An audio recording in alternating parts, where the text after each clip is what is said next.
Welcome back to my YouTube channel, my dear students and my dear friends. We will study today the use of shall be and will be. In my previous class, I told you about was and were.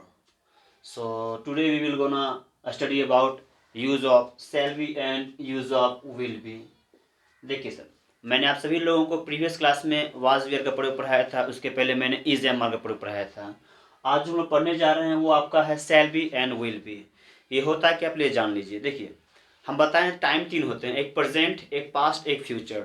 तो present time के लिए हम लोग is am are का प्रयोग करते हैं। Past के लिए हम लोग वाज एंड वर का प्रयोग करते हैं। जब हमारा समय आगे फ्यूचर की ओर जाता है यानी कि भविष्य के लिए, तो उसके लिए हम लोग क्या प्रयोग करते हैं? शैल बी और विल बी का प्रयोग करते हैं। तो आज का हमारा जो टॉपिक है ये हमारा शैल बी और विल बी है।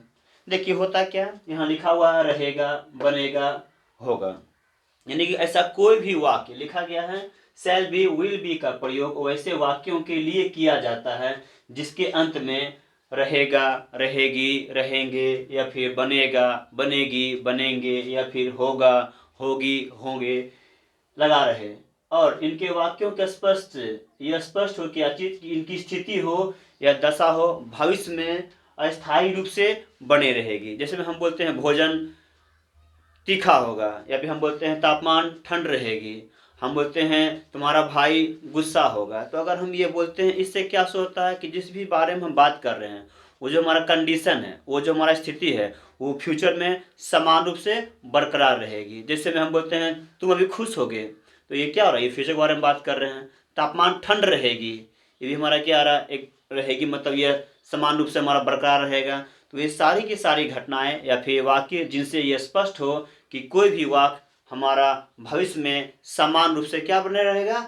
अस्थायी तौर पे वो लागू रहेगा, बना रहेगा। तो देखिए ये आपका ये हो गया।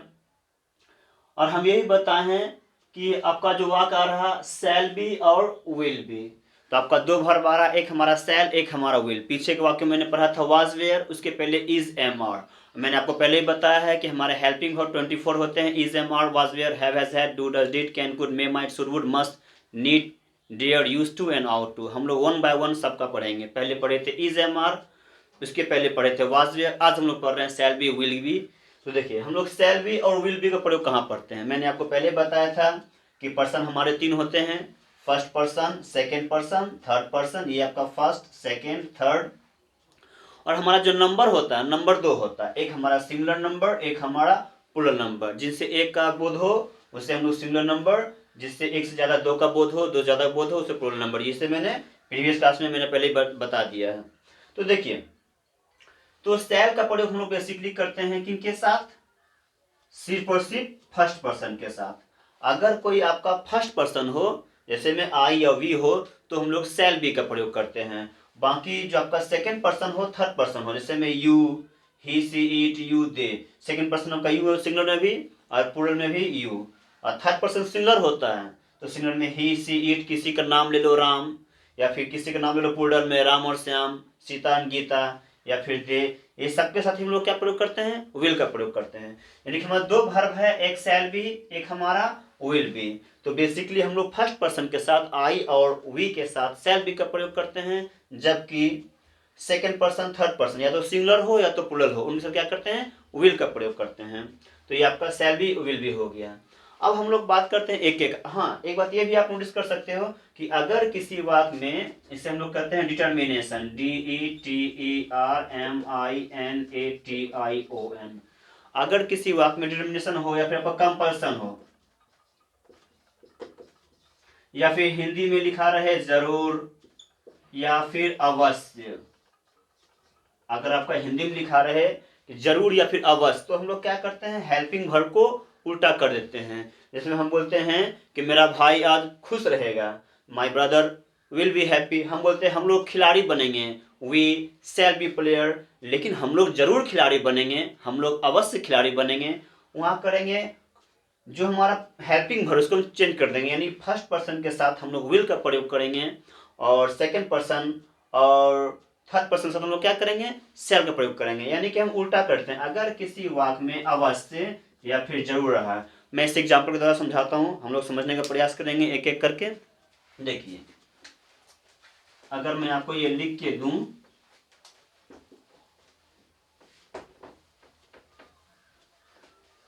देखिए पहला एग्जांपल आपका ये होगा कि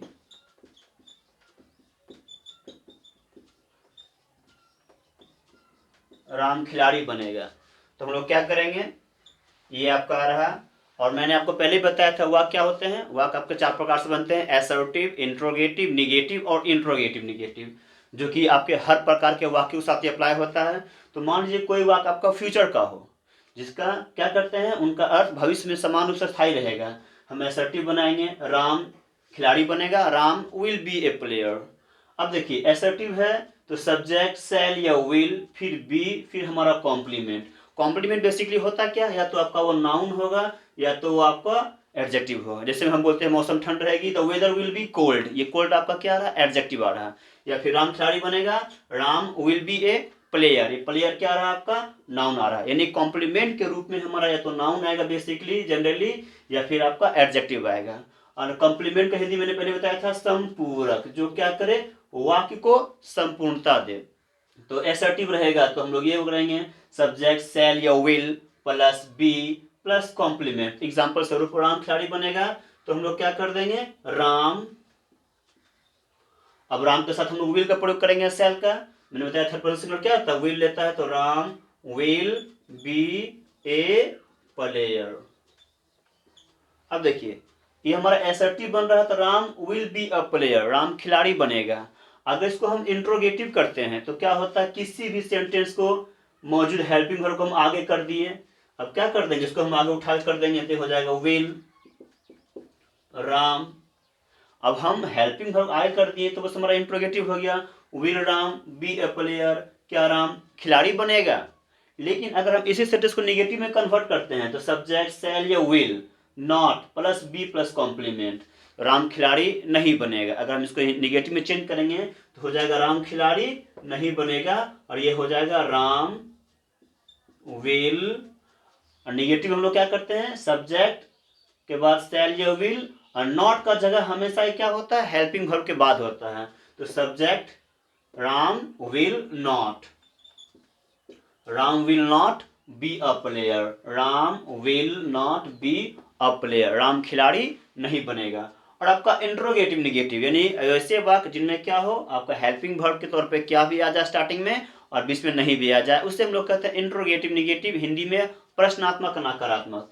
तो क्या राम खिलाड़ी नहीं बनेगा, विल राम, इसको अगर इंट्रोगेटिव करेंगे तो हो जाएगा will Ram not be a player, क्या राम खिलाड़ी नहीं बनेगा, will Ram not be a player. यानी किसी भी सेंटेंस को आप 4 प्रकार से बना सकते हो। हम बोलते हैं तुम्हारी माँ उदास रहेगी, your mother will be sad, क्या तुम्हारी माँ उदास रहेगी, will your mother be sad.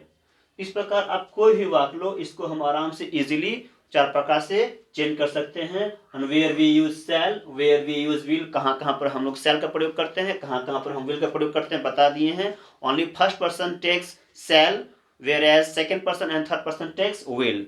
अगर हमारा फर्स्ट पर्सन हो तो शैल का प्रयोग करते हैं, और आपका थर्ड पर्सन सेकेंड पर्सन हो तो विल का प्रयोग करते हैं। अगर वाक्य में या तो आपका अवश्य आ जाए या तो आपका जरूर आ जाए तो हम लोग क्या करेंगे, हेल्पिंग वर्ब को हम उल्टा कर देते हैं, यानी कि आई के साथ हमारा विल ले लेगा, जबकि सेकंड पर्सन थर्ड पर्सन आपका शैल लेगा। एक हमारा होता है WH क्वेश्चन, जैसे में अगर हम बोले आपको, अगर आपका एग्जांपल हो कि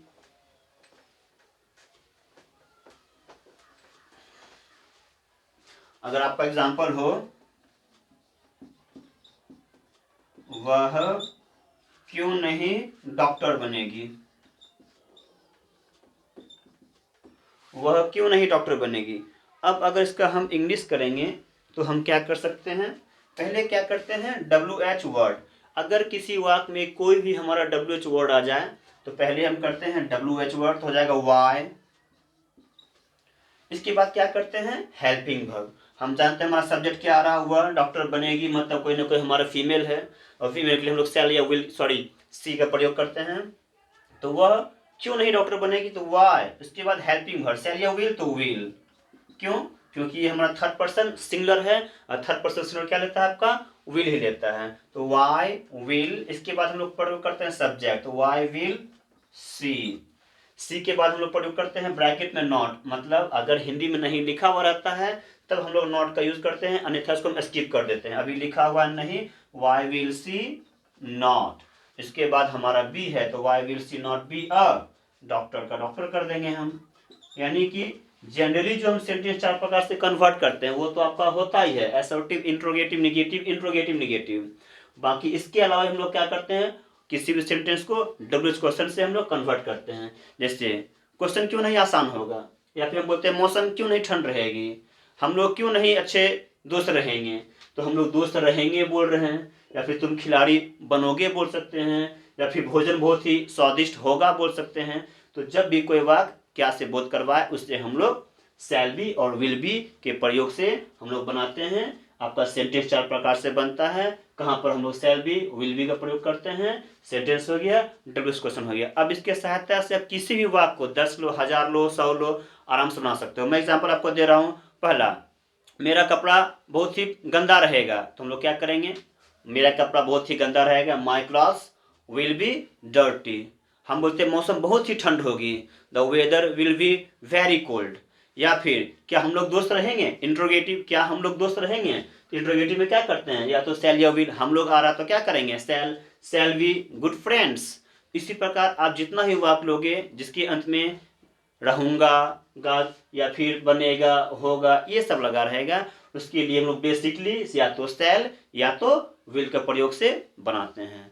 आई होप सभी लोगों को ये वीडियो पसंद आया होगा। अगर किसी को समझने में कोई भी दिक्कत हो प्लीज़ मेरी वीडियोज़ में कमेंट जरूर कीजिएगा, समझे ना। आज के लिए मैं ये क्लास इतना ही ख़त्म करता हूँ। जय हिंद एंड जय भारत।